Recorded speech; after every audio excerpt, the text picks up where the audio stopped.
এই হিল্লল ভাঙি আজিৰ পৰা গৈ 9 তাৰিখলৈকে ফুল আপোনালোকৰ সামাজিক দায়িত্ব, দলীয় দায়িত্ব বুলি নাভাবিব, সামাজিক দায়িত্ব।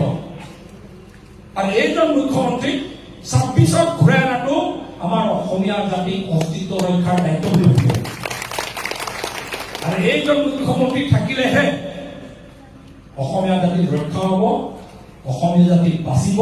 সেইকাৰণে অসমীয়া জাতিক যদি অলপো আপোনালোকে ভাল পায়, অলপো যদি নিজৰ জাতি আৰু নিজৰ ভূমিটোৰ প্ৰতি মৰম আছে, এইজন মুখ্যমন্ত্ৰীক ডক্টৰ হিমন্ত বিশ্ব শৰ্মা 26ত আৰু এবাৰ আনি 31লৈকে এইখন চৰকাৰক ৰাখি অসমখন একদম নতুন অসম বনাব লাগে। এই কথাৰে আমি আগবাঢ়িব লাগিব। সেইকাৰণে আজিৰ পৰা 9 তাৰিখলৈকে মই কৈছো, সাধাৰণ গাঁৱৰ মহিলাসকলে অনুভৱ কৰক, এই লিডাৰসকলে ওপৰৰ পৰা MLA হোৱাৰ কাৰণে কৰা নাই, নিজৰ বুলি ভাবিলে ইচ্ছা নহয়। এইকাৰণে কৰবাত চাউল এমুঠি ধৰা নাই, এই পইচা মজুৰিলে বুলি নাভাবিব।